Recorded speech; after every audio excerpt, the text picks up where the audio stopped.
자, 이어서 우리는 제7강이 되겠습니다. 제7강은 교재 페이지 29쪽에 가운데 제4절 관리비 및 회계 운영이 되겠습니다. 1번 관리비 등의 납부 및 공개 등. 자, 관리비는 누가 누구한테 내야 될까? 이거 매월 내는 거거든요. 매월 납부하게 되는데 누가 누구한테 내냐니까 거기 입주자 등이 누구한테?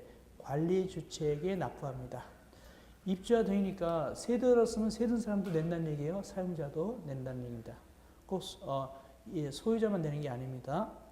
대상은 의무 관리 대상일 때, 이 법은 다 의무 관리 대상이니까.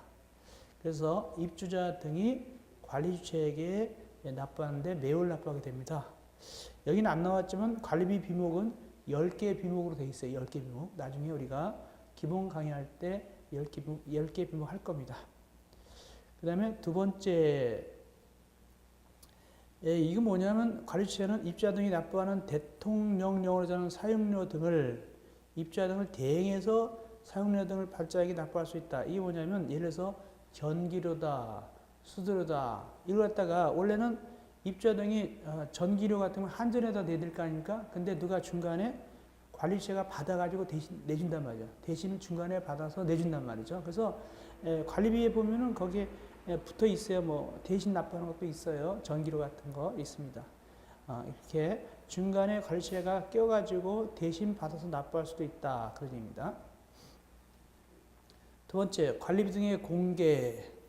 그래서 이건 이제 투명성 확보를 위해서 과연 관리비 등이 얼마를 거쳤으며 어떻게 사용됐으며 이런 등등을 갖다가 공개해야 된단 말이죠. 그 공개하는 방법은 어떻게 하느냐 보니까 그거죠. 관리주체는 다음의 내역을 갖다가 어떻게 공개하냐 하니까 대통령령으로 정한 바에 따라서 공동택단지 인터넷 홈페이지. 그래서 아파트가 조금 발전된 아파트는 인터넷 홈페이지가 있어요. 아파트 홈페이지가 있습니다. 거기다가 공개하는데 다만 이제 홈페이지가 없는 아파트도 있습니다. 홈페이지가 없는 아파트도 있어요. 우리 동네 아파트도 홈페이지가 없거든요. 아파트가. 그럴 때는 어떻게 합니까? 거기 인터넷 포털에서 정한 유사한 기능의 웹사이트라든가 또는 관리사무소나 게시판 등을 갖다가 거기다가 공개할 수 있습니다. 그래서 보통 이제 관리사무소 게시판이라든가 또는 뭐 이렇게 승강기 안에다가 붙여놓기도 합니다. 뭐가 없으면은 거기 인터넷 홈페이지 같은 거 없을 때는 그렇게 할 수도 있다. 그런 얘기입니다.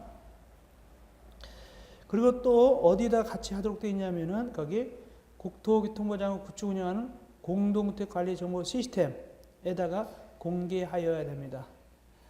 다만 이것도 어려울 때 공동주택 관리 정보 시스템에 공개가 곤란할 때는 역시 또 그냥 공동주택 단지 인터넷 홈페이지에만 공개할 수가 있습니다. 그럼 어떤 것을 공개할까? 거기 보니까 관리비, 사용료 등 장기선 충당금, 그 적립금의 기타 사항을 갖다가 이렇게 공개하도록 되어 있습니다.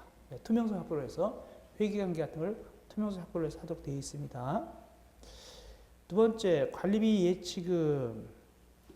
이 관리비 예치금 뭐냐면 관리비 선수금이거든요. 그래서 몇 달치를 미리 받아요. 이사 오면은 몇 달치 받습니다. 그래가지고 이사 오면 미리 몇 달치를 받고 관리비를 받은 다음에 이사 갈 때는 다시 돌려줘야 돼요. 이게 바로 관리비 예치금입니다. 자, 봅시다. 1번. 누가 그래서 이 관리비 예치금 받습니까? 관리주체가 해당 공동택의 공용 부분의 관리비 운영 등에 필요한 경비, 즉 관리비 예치금을 갖다가 소유자로부터 징수할 수 있다. 그러니까 의무자는 누구냐면 소유자예요. 소유자가 돈 미리 내야 됩니다. 근데 이제 갑이란 301호에 갑이란 소유자가 이사 간대요. 그러면 예치금을 돌려줍니다. 그것이 2번입니다. 관리주체는 소유자가 공동택의 소유권을 상실한 경우는 즉 이사 갈 때 이럴 때는 이제 아까 위에서 돈 받은 걸 예치금을 반환하여야 한다. 근데 반환하려다 보니까 301호 갑이 말이죠. 관리비를 밀렸네. 또 장기적 충당을 밀렸네. 이렇게 밀린 게 있을 때는 어떻게 한다? 그걸 제약을 내줘야 되겠죠?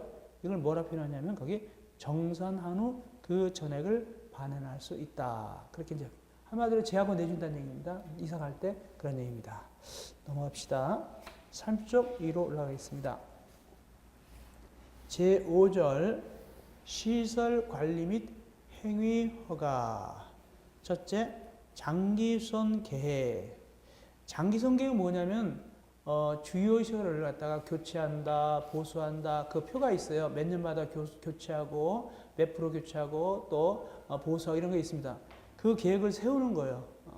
예를 들어서 승강기 그 와이어 같은 거 언제 교체하고 또 뭐 보일러 언제 교체 이런 거 있습니다. 그게 바로 그걸 계획을 세우는 것이 바로 장기성 계획인데 이 장기성 계획은 누가 세우는가?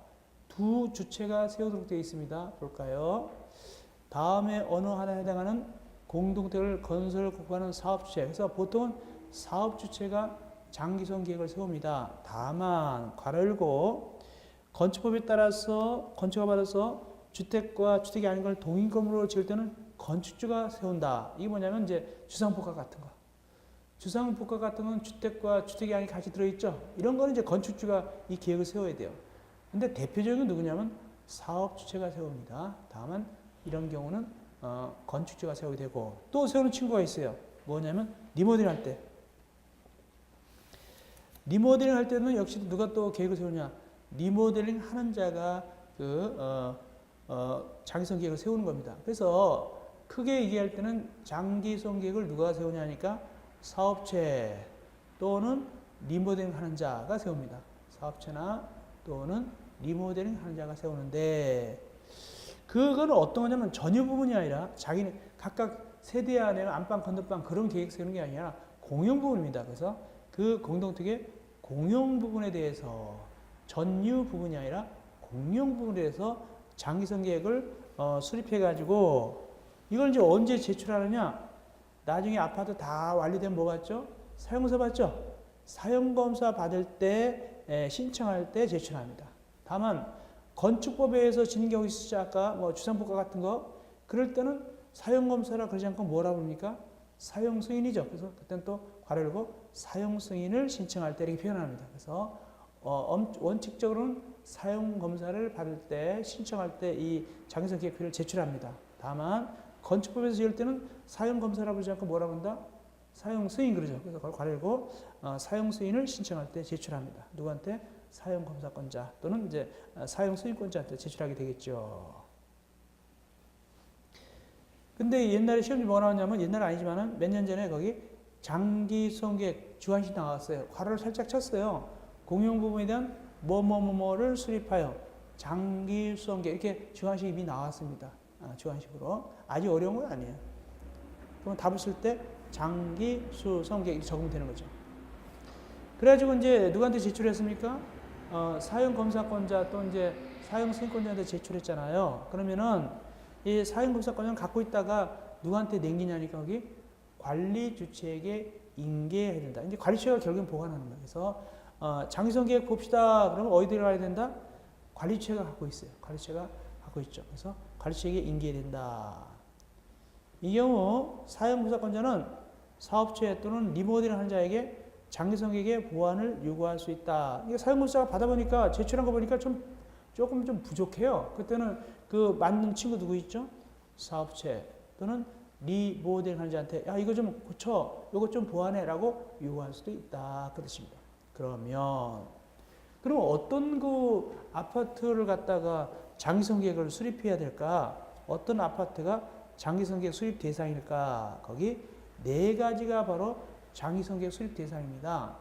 첫째, 300세대 이상 공동체. 둘째, 승강기가 설치된 것. 셋째, 중앙집중 난방이라든가 지역난방이라든가.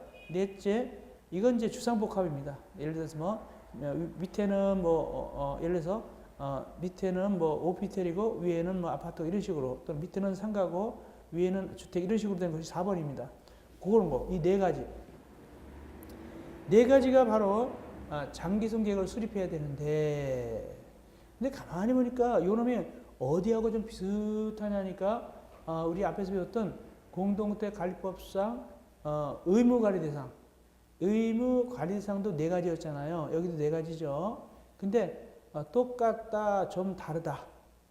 같습니까? 다릅니까? 의무관리 대상과 같습니까? 다릅니까? 우리 의무관리 대상 앞에 볼까요? 그 네 개를 비교해 봅시다. 의무관리상 어디 나오냐니까 24쪽.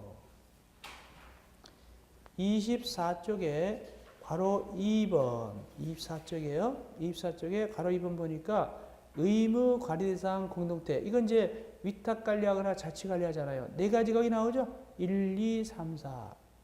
아까 장기성 계획도 1, 2, 3, 4. 네 가지인데 다르다. 왜 다를까? 여기 의무관리상은 승강기 중앙집중이나 주상복합 앞에 몇 세대 이상 조건 붙습니까? 150세대 이상으로서 이런 말이 붙죠? 그런데 30쪽에 가보니까 장기성 계획 대상에서는 150세대 이상으로서 안 붙어요. 안 붙어요. 그러니까 그냥 승강기만 설치되어 있으면 굳이 100세대라 하더라도 그 뜻이에요. 장기성 계획 수립해야 되는 거예요. 그렇게 의무관리 대상과 장기성 계획 수립 대상은 일치한다, 일치하지 않는다? 일치하지 아니한다. 그 뜻입니다. 그러니까 이런 거예요. 예를 들어서 자 엘리베이터가 있는데 100세대예요. 엘리베이터가 있는데 100세대입니다. 의무 관리 대상입니까? 아닙니까? 아니죠. 왜? 150세대가 못 되니까. 그런데 여기 100세대인데 엘리베이터 있다. 장기 성객 수립은 대상돼요. 왜냐? 거기 승강기에 대해서 세대수를 조건 안 붙였잖아요. 그냥 승강기만 있으면 그렇게 되니까. 그렇게 보는 거예요. 중앙집중도 마찬가지고. 이렇게 장기 성격 수립 대상은 네 가지인데 의무 관리 대상과 꼭 일치하는 건 아닙니다. 다음 두 번째, 장기수원 충당금의 적립 및 사용. 우리가 어떤 행위를 할 때는 뭐니 해도 돈이 필요합니다. 그래서 이 공용 부분에 대해서 고치고 뭐 교체하고 하려면 돈이 필요할 거 아닙니까? 그래서 그 돈을 미리 조금씩 매월 적립해 놓거든요. 그 돈을 뭐라고 그러냐? 장기수원 충당금이라고 부릅니다. 그래서 장기성 계획하고 장기성 충당금은 밀접한 관계가 있는 거예요. 그래서 장기성 계획에 따라서 교체 보수 같은 거 할 때는 장기성 충당금을 사용해서 하게 되니까 이 충당금을 그때그때 보일러 할 때 돈 갖고 하면 그러신 것이 아니라 미리 매달씩 건단 말이죠. 이게 장기성 충당금입니다. 이걸 나중에 임대주택법에서는 특별수원 충당금 그래요. 나중에 임대주택법에서는 특별수원 충당금이라고 부릅니다. 어쨌든 장기성 충당금을 어떻게 적립하느냐 굉장히 중요해요. 잘 나와요. 일단 누가 걷느냐? 누가 걷습니까? 관리 주체가 걷습니다. 관리 주체가 걷습니다. 누구한테 걷습니까? 거기 주의하셔야 돼요. 입주자 아니에요. 입주자 등도 아니에요. 누구라고 표현했습니까? 소유자라고 표현합니다. 그래서 관리 주체가 소유자로부터 징수 적립합니다. 소유자입니다. 그거 주의하세요. 그래서 시험 지낼 때 관리 주체가 입주자 그럼 틀려요. 입주자나 소유자나 비슷한 거 아니냐? 아 그래도 달라요. 조금 달라요. 그러니까 꼭 소유자 그래야 돼요. 소유자 그래야 됩니다. 그 다음에 두 번째, 이 돈을 쓰려면 어떻게 되냐? 이 돈 쓰는 거는 계획표에 따라 쓴다. 그 계획표가 뭔데? 장기성 계획에 따릅니다. 거기 또 쓰게 되는데 다만 입주자 과반수 서면 동의 받으면 밑에 세 가지 용도로 쓸 수 있어요. 거기 조정비용 또는 하자 진단, 하자 감정 비용 또는 비용을 청구하는 데 쓰는 비용 이렇게 세 가지 이렇게 조정 비용이라든가 하자 진단 감정에 드는 비용이라든가 이 비용을 청구하는 데는 비용이라든가 이렇게 세 가지 용도로 전용할 수도 있어요. 다만 어떤 조건 하에서 입주자 과반수 서면 동의 판단 조건 하에서 이렇게 되는 거예요. 입주자 과반수 서면 동의 받으면 이렇게 이 돈을 갖다가 이렇게 해서 쓸 수 있단 말이죠. 세 가지를 쓸 수도 있어요. 그렇게 자 여기까지가 우리가 장기성 계획하고 장기성 충당을 얘기했고요. 자 옆으로 가셔서 31조 제6절 하자 담보 책임 및 하자 분쟁. 그러니까 아파트를 지었는데 비가 새는 거예요. 그러면 당연히 그 아파트 지은 사업체 때 가서 비 새니까 고쳐주시오 그래야 되겠죠?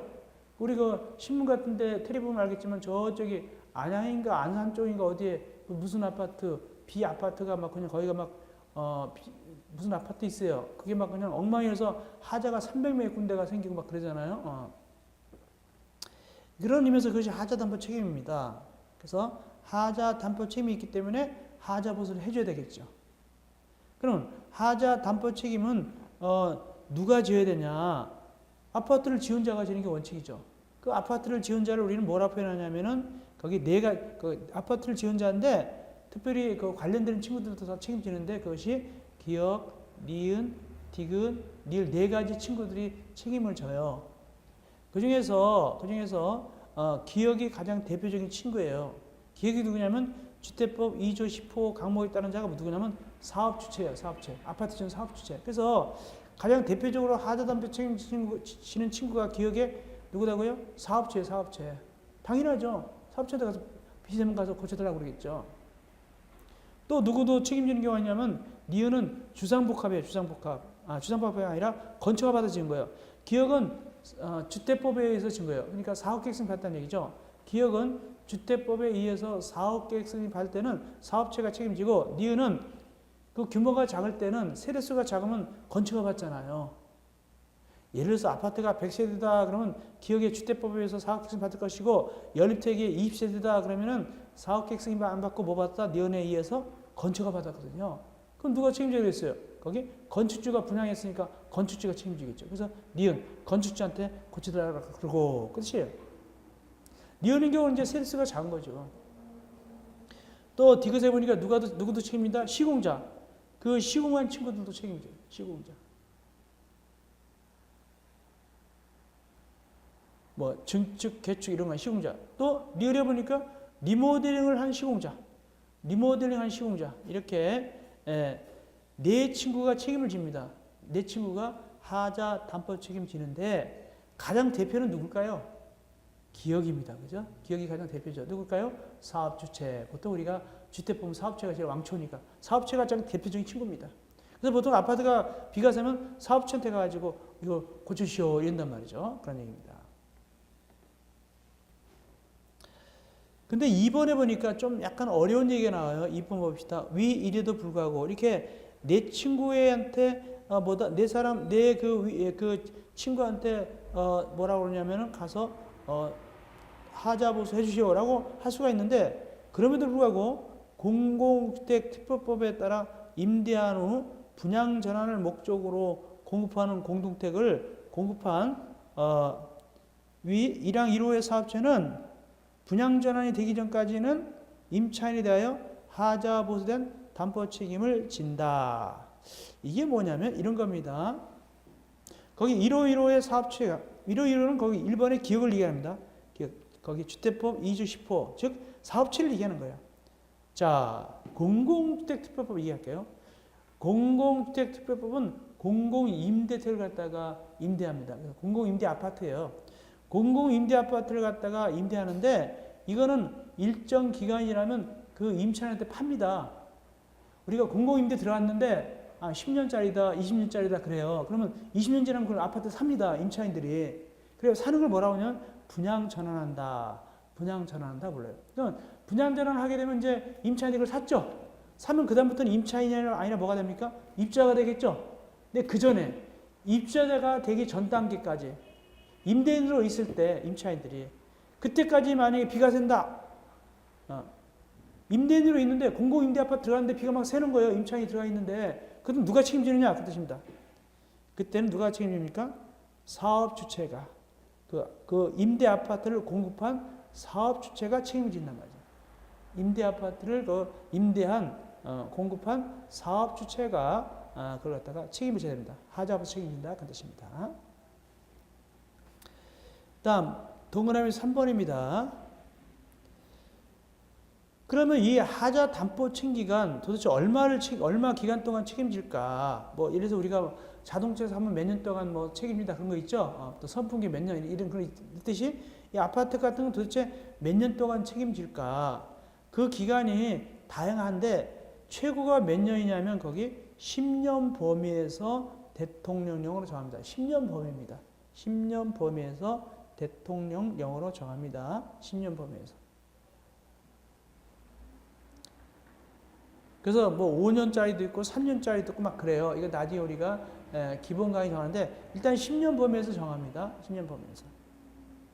그러면 만약에 5년짜리다 그러면 어떻게 날짜를 계산하는가? 5년 기간을 갖다가 자, 요거는 하자 담보 챙기한이 5년입니다. 그랬다. 그럼 5년을 어떻게 계산할까? 그것이 기억, 니은, 기산점, 전유 부분.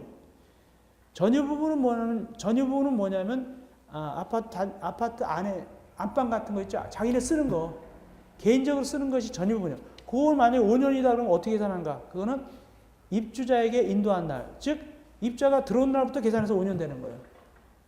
자기네 301호 자체는 어떻게 한다고요? 자기네 개별적으로 쓰는 부분은 입주하면 그날부터 계산되는 거예요. 날짜가. 그런데 공용 부분, 복도 같은 거, 계단 같은 거 이런 거 있죠? 이런 거 언제부터 계산하느냐? 요거는 거기 사용 검사일 또는 임시사용 승인 또는 분할 사용 검사나 동별 사용 검사 할 때는 그날 한마디로 쉽게 해서 대표적으로 사용 검사일부터 또는 사용 승인부터 계산합니다. 그래서 공용 부분은 복도 같은 거 이런 거는 입주 안 했어도 사용 검사를 받으면 그때서부터 날짜가 계산되는 거예요. 그리고 만약에 건축법에 의해서였으면 어느 날부터 계산하고 끝에 사용 승인부터 계산해야 되겠죠.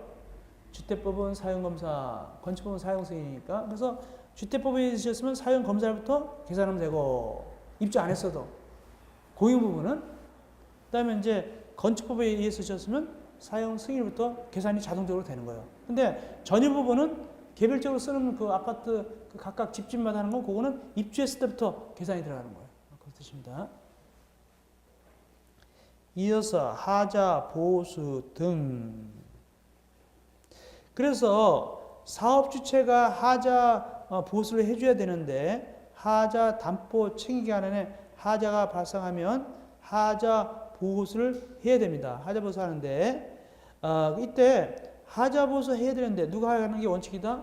대표가 사업체가 하는데 그걸 갖다 하자 보수 해주세요라고 청구할 수 있는 친구가 있어요. 누가 청구하느냐? 거기 모두 5가지 친구가 기억부터 미음까지 5가지 친구가 하자 보수 해주세요라고 할 수가 있는 거예요. 그럼 만약에 아파트 301호가 비가 쭈룩쭈룩 새요. 그러면 기억 보니까 누가 하자 보수 해달라고 요구할 수 있다? 사업자한테 기억? 그 입주자가 또는 입주자 대표회의가 또는 관리체. 다만 관리체가 요구할 때는 거기 대행해야 돼요. 하자 보수 청구에 대해서 입주자나 입대인을 대행하는 관리체만 되는 겁니다. 그러면 막말로 사용자, 세든 사람은 하자 보수 청구할 수 있어요, 없어요? 거기 보니까 사용자, 세든 사람은 하자 보수 청구할 수 있어요, 없어요? 전세 들어간 사람은 법적으로는 할 수가 없잖아요. 안 나오잖아요. 그럼 어떻게 해야 되나? 빗줄줄 맞고 있나? 아니죠. 누구한테 얘기할까요? 거기 기업의 주인한테, 입주한테 얘기한다든가, 그죠? 또는 입대한테 얘기하든가, 또는 관리처한테 얘기하면 되겠죠? 그렇게 되는 겁니다. 그러니까 입주한테 보통 얘기하겠죠. 집주인에 전화해가지고 우리 아파트 세요. 이거 하자 보수나 이거 좀 해야 되겠습니다. 이런 식으로 얘기하겠죠. 그래서 사용자는 직접 못합니다. 법적으로 누구만 한다? 입주나 입대인이나 관리체. 근데 그 리을에 이상한 말이 보인다. 관리단, 집합 건물의 소유 및 관리에 관한 법에 따른 관리단. 이거 뭐냐면 우리가 보통 입대인 같은 경우는 의무 관리 대상일 때 입대를 두잖아요. 입주자 대표를 두게 됩니다. 입주자 대표를 두게 되는데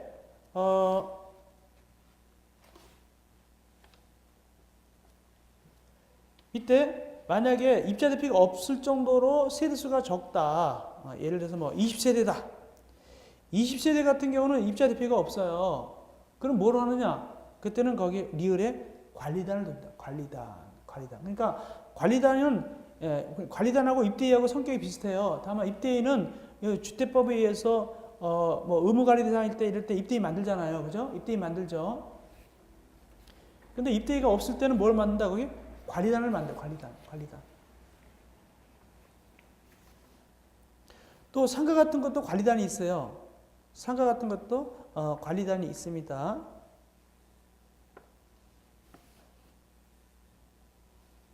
예. 어쨌간에 그래서 예를 들어서 세대수가 작은 경우 또는 상가하고 섞인 경우는 주로 이제 관리단이 있어요. 그래서 관리단에서 입대 역할을 하는 것이죠. 근데 이걸 기역, 니은, 디귿, 리을을 여기서 퉁쳐서 뭐라고 그러냐면 입주자 대표회의 등 그래요. 입주자 대표회의 등. 그래서 입주자 대표회의 등이 누구한테? 사업자한테 비세니까 하자 보수해 주세요. 이렇게 요구한단 말이죠. 기억니은 디귿니은을 퉁쳐서 입주자 대표회의 등이라 부른다라고 바로 위에 나와요. 거기 이하 2장에서 입주자 대표회의 등이라 부른다. 근데 미음 따로 있죠. 미음. 미음 뭘까? 이건 뭐냐면 공공주택, 공공임대아파트. 공공임대아파트 임차인이나 임차인 대표회의도 요구할 수 있어요. 사업자한테.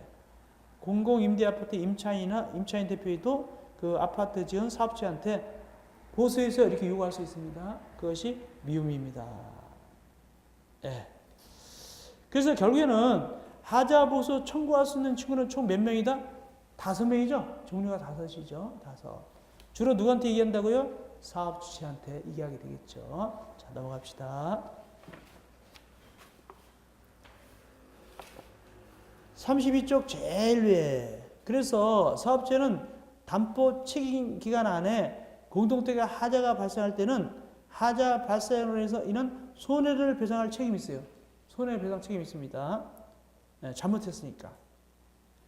그리고 동그라미 3번 시장 건설구청장은 담보 책임 기간 안에 구조안전에 중대한 하자가 있다. 이럴 때는 안전진단에 의뢰해서 안전진단을 할 수 있습니다. 이거 위험하니까 무너질 수도 있으니까.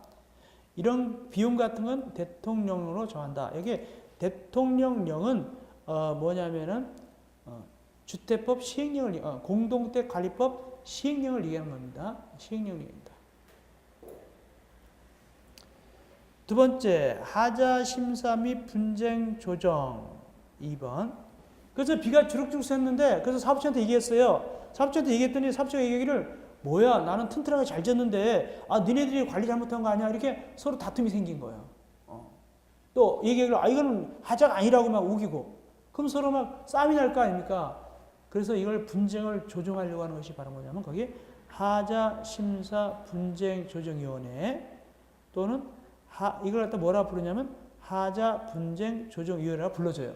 정식 명칭은 하자 심사 분쟁 조정위원회인데 퉁쳐서 하자 분쟁 조정위원회를 둡니다. 이게 하자에 대해서 다툼이 있을 때 분쟁을 조정해 주는 거예요.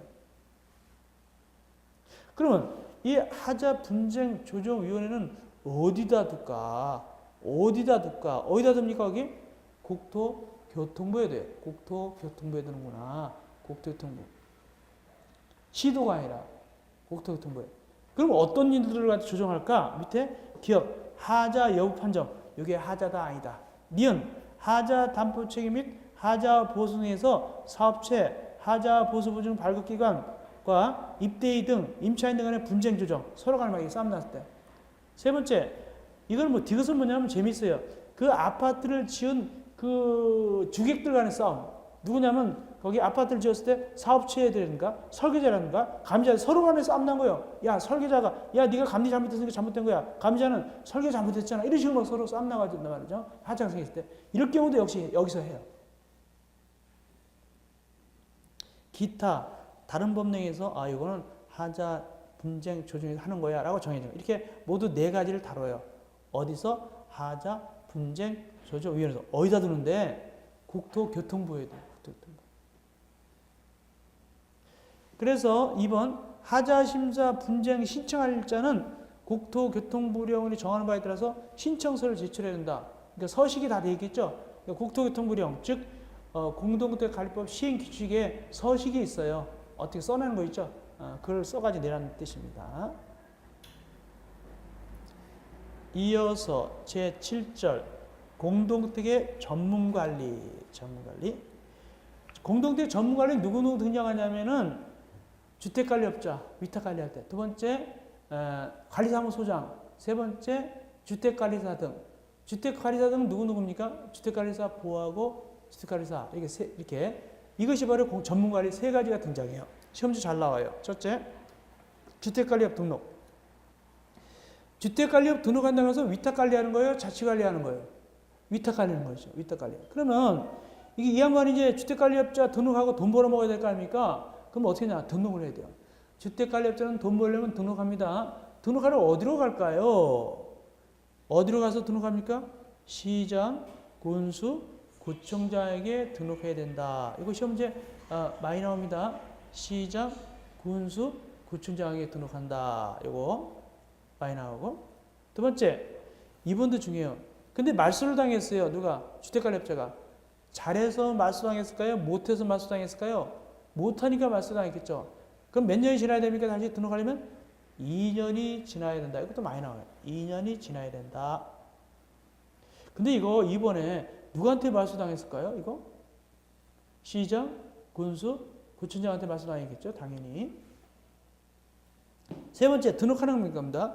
등록할 때는 주택관리사가 신청할 수 있어요. 그리고 회사, 상사법인, 회사인 경우는 임원이나 사원의 3분의 1 이상이 주택관리사인 상사법인이죠. 회사도 신청할 수가 있어요.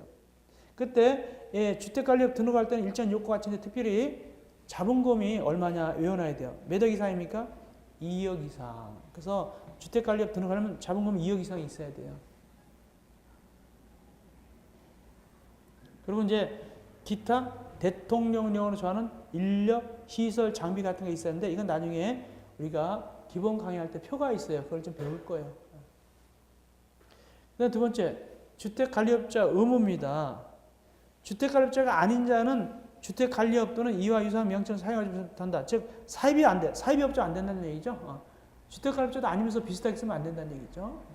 두 번째, 주택관리업자 지위에 대해서는 이 법, 즉 공동주택관리법의 규정을 빼놓고는 뭘 한다? 민법 중 위임에 관한 규정을 정한다. 이거 외워놔야 돼요. 민법 중 위임. 이거 위임은 계약의 종류 하나입니다. 계약. 여러분들 나중에 민법 총칙 배울 때 나중에 계약 배우거든요. 그 계약이 15가지 계약인데 그 중에 하나가 위임이에요. 그래서 민법 중 위임에 관한 규정을 정한다. 이거 외워놔야 됩니다. 민법 중 위임에 관한 규정을 준용한다.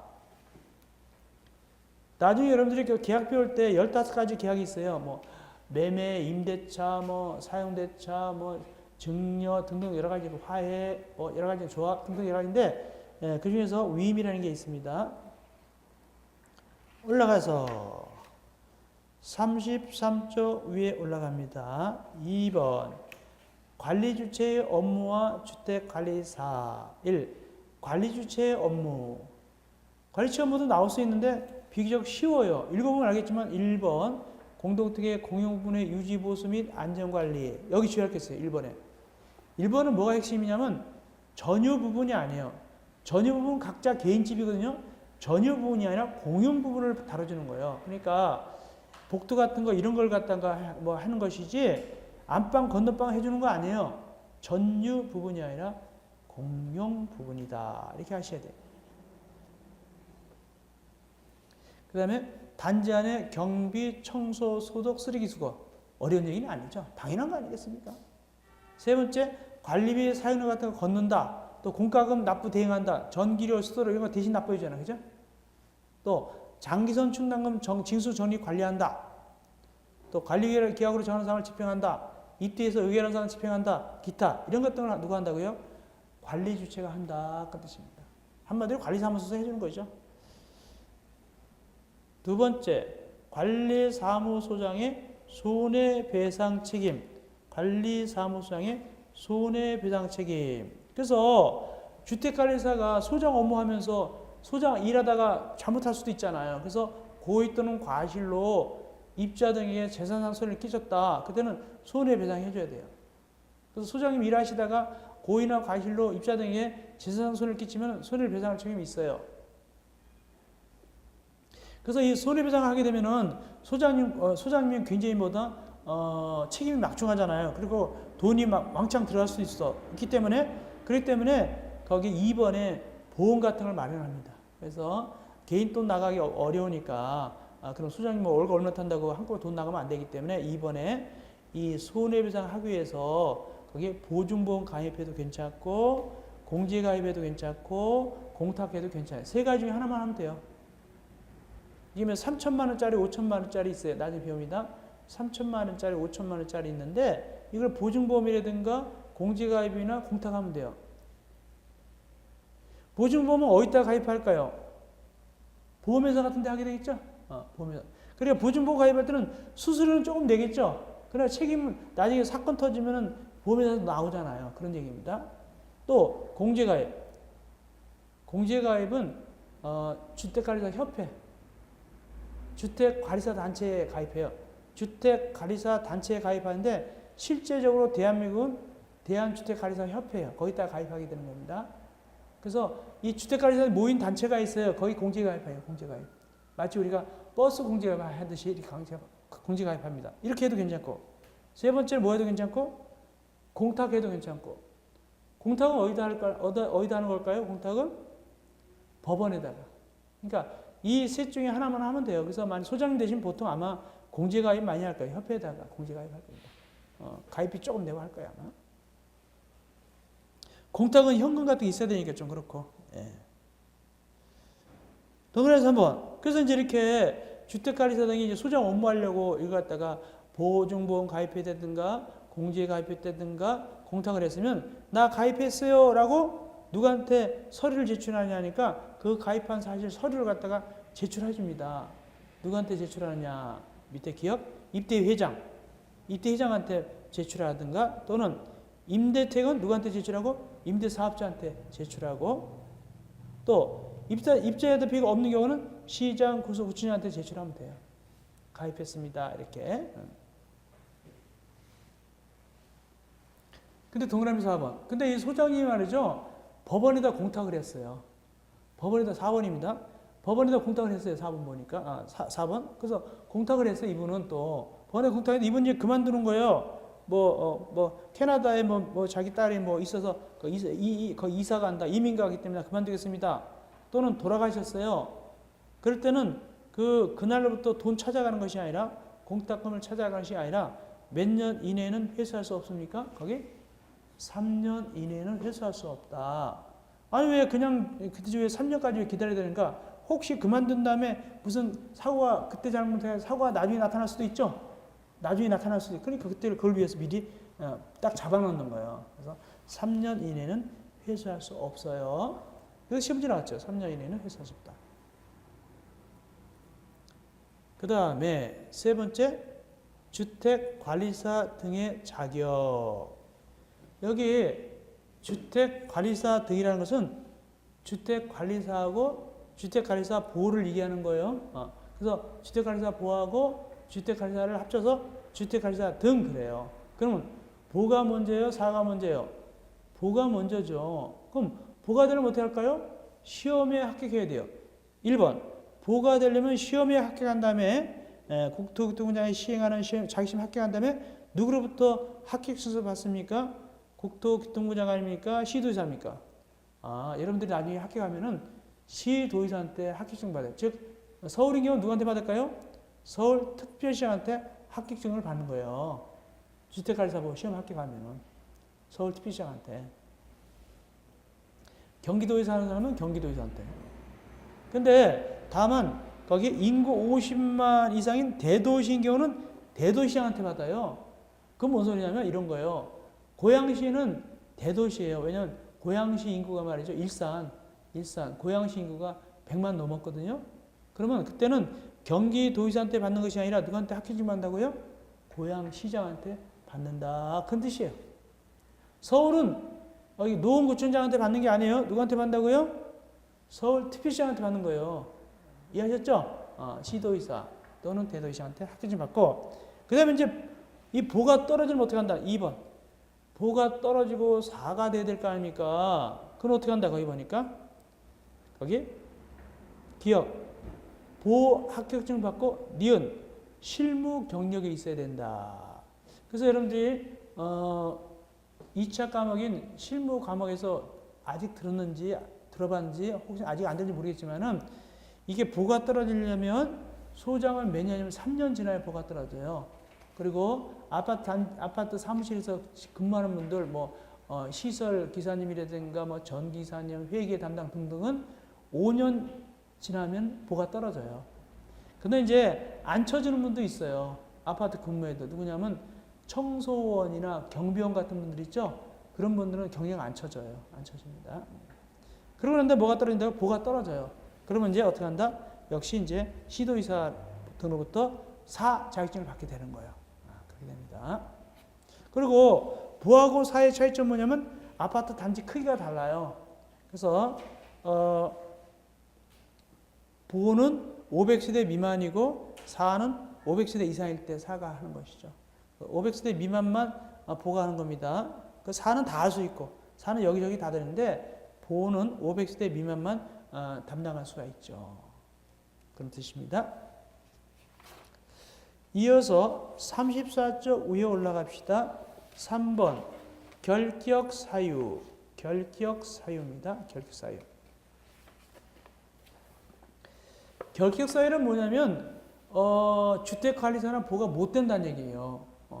누가 못 되는가 봅시다. 거기 34쪽 제일 1번 첫째 기업 피성년 후견인 또는 피한정 후견인. 이건 여러분들이 민법 청취할 때 아주 되게 자세하게 배우죠. 나중에 그죠? 굉장히 자세히 배우니까 저보다 더 잘할 거예요. 한마디로 이런 분들은 가정법원에서 피성년 후견 또는 피한정 후견을 선고받아야 되고 또 이런 분들은 좀 모자라는 분들이죠.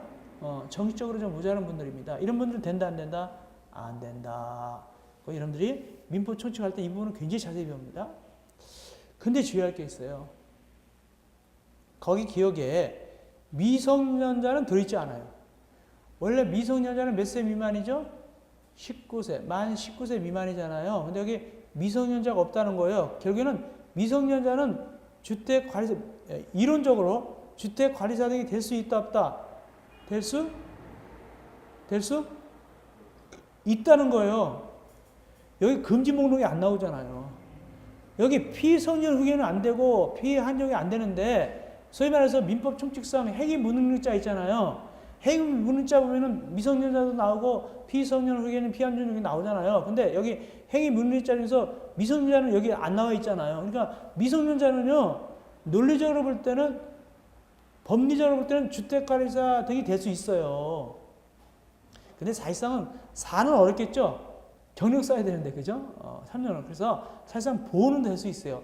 결국 이 얘기 뭐냐면 미성년자도 뭐 할 수 있다? 주택관리사 보호 시험을 볼 수 있다는 게 된 거예요. 미성년자도 주택관리사 보호 시험을 볼 수 있다. 그 뜻입니다. 우리가 근로기준법상 근로기준법상 근로할 수 있는 나이가 있잖아요. 그죠? 예를 들어서 18세는 충분히 근로기준법상 나이가 되잖아요. 그죠? 그래서 미성년자도 어떻게 한다? 주택관리사 될 수 있어요. 시험 볼 수 있어요. 사실상. 그런 얘기가 여기 나오는 거예요. 이걸 우리는 뭐라고 하냐면 반대해서. 여러분들 민법청취 해석 방법 배웠죠? 없으면 반대로 되는 거잖아요. 두 번째, 니은에서 중요한 건 뭐냐면 니은에서 중요한 것은 파산 선고를 받은 사람인데 특별히 복권되지 아니한 사람까지 아셔야 돼요. 그냥 파산 선고 받은 사람 그러면 안 돼요. 파산 선고 받았는데 복권이 안 된 사람 그래야 돼요. 파산 선고 받았는데 복권이 안 된 사람 그래야 됩니다. 예. 그 다음에 디귿, 리을을 좀 다시 설명드릴게요. 금고 이상 실형 선고 받고 그 집행이 끝나거나 끝나는 경우를 보는 포함해서 또는 집행이 면제되거나 해가지고 몇 년 지나야 된다? 2년 지나야 된다. 요거 주의할 게 뭐냐면 여기 실형 선고 받았다는 것은 집행유예가 아닙니다. 실제 어디 들어가서 한다고요? 교도소에 들어가서 하는 거예요. 다만 교도소에 들어가서 그 형기를 다 끝내도 괜찮고 또 그런 거 있어요. 가석방 한 다음에 얼마게 하면 끝난 걸 보는 경우도 있고 또 사면하는 경우도 있죠. 사면하는 경우 사면 면제시키는 어쨌든 간에 끝내놓고 실형 선고 받은 걸 끝내놓고 몇 년 지나야 된다고요? 2년 이상 지나야 그래서 어떻게 할 수 있다? 이거 주택관리사나 보호가 될 수 있는 거예요. 근데 리얼에 보니까 금고 이상 형을 실형이 아니라 집행유예. 집행유예는 돌아다니는 겁니다. 그냥 막 돌아다녀요. 그거는 몇 년 지나야 돼요? 굳이 2년 지날 필요가 없어요. 그냥 어떻게 하면 된다고요? 그 유예기한 중에 있으면 안 되지만 끝나면 돼요. 그냥. 집행유예는 끝나면 맞바로 시험 볼 수 있어요. 근데 위에 실형 선고는 몇 년 지나야 되고 2년 지나야 되고. 그리고 미음. 아까 주택관리업자는 말소되면 몇 년 지나야 된다고 그랬죠? 2년 지나야 된다고 그랬잖아요. 여기 주택관리업자는 자격이 취소되면 몇 년 지나냐면 3년 이상이 지나야 돼요. 그래서 주택관리자동 자격이 취소되면 3년이 지나야만이 어떻게 한다? 다시 될 수가 있는 자격이 생기는 거예요. 근데 기역 니은은 3년 지나도 필요 없어요. 그 괄호고 기역 니은인 경우는 제외한다. 왜냐면 피성년 의견인은 피한정 의견은 이게 모자라가 정식적으로 모자라서 취소된 사람은 3년 지난다고 좋아지는 게 아니잖아요. 그죠? 또는 니은에 파산 선고 받아서 복권되지 않았는데 파산 선고 받아서 복권되지 않아서 취소됐는데 3년 지난다 무조건 복권되는 건 아니잖아요. 그죠? 그래서 이 기역 니은은 소용없다. 3년 지나도 소용없다. 그것이 괄호 열고 나와요. 그런데 여기서 금고 이상이라 그랬죠? 금고 이상 실형 선고. 금고가 뭘까? 근거는 이런 걸 근거라 불러요. 금고 이상 실형 선고. 근거가 뭔가? 우리 기초 강의니까.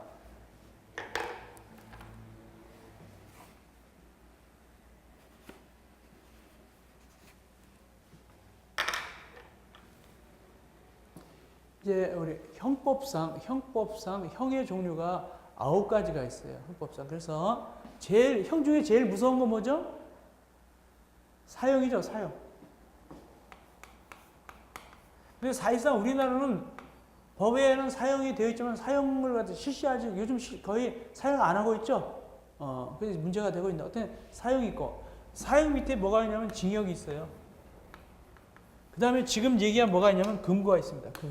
금고가 여기 들어있어요. 여기 들어있어요. 금고가. 그 다음에 이제 자격 상실,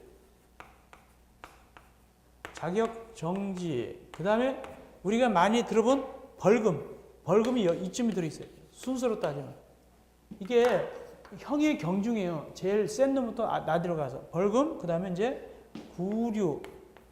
이 구류는 옛날에 통행금지 위반 갔을 때 이렇게 즉결 집행하고 며칠씩 들어가서 살고 있는 거 있죠? 술 먹고 듣기 이런 거 이게 구류예요, 구류.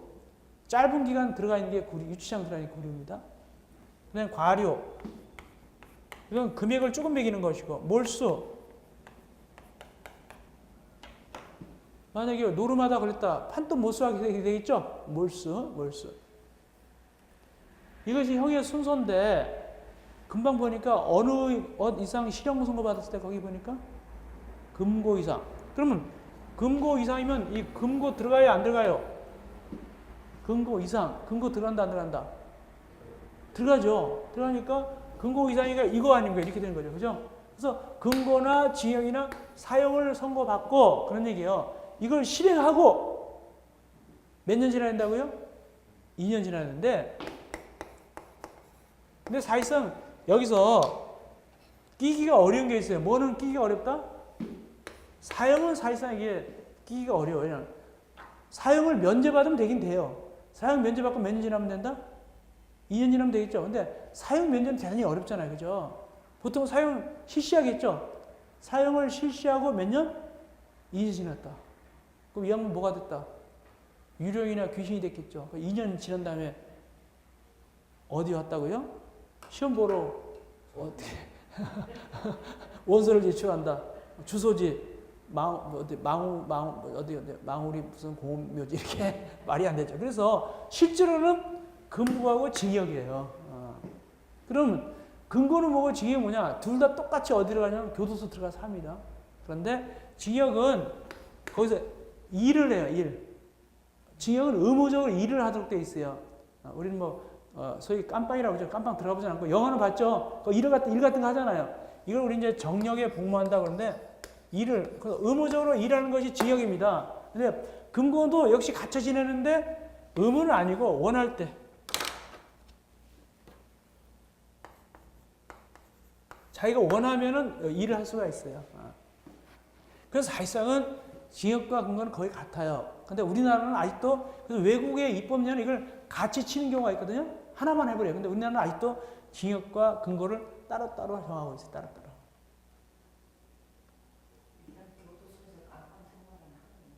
예. 둘 다 똑같이, 둘 다 깜빵 생활해요.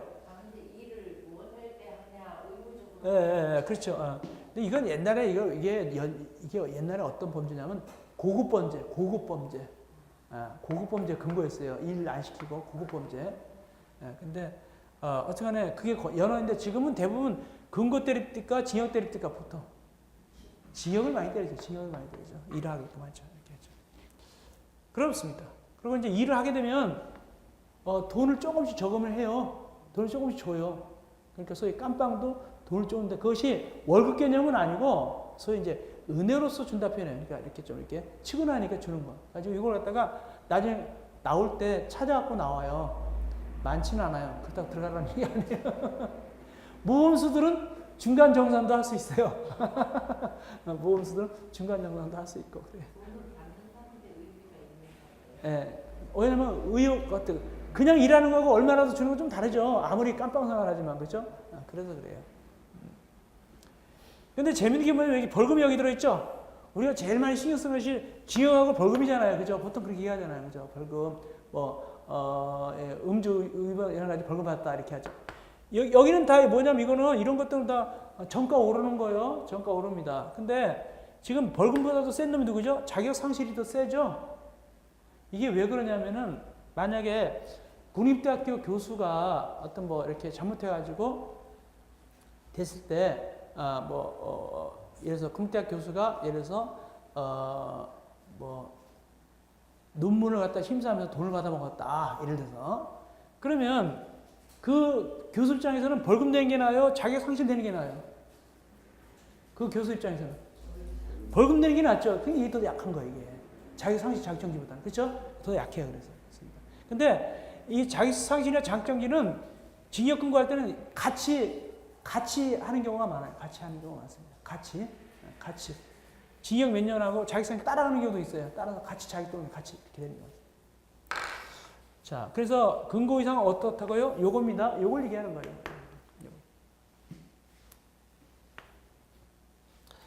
자, 일단 여기까지 하고 쉬셨다가 34쪽에 제4번 주택관리업자 등의 교육이 있죠. 이거 우리가 8강에서 같이 공부하겠습니다. 고생했습니다. 8강에서 뵙겠습니다.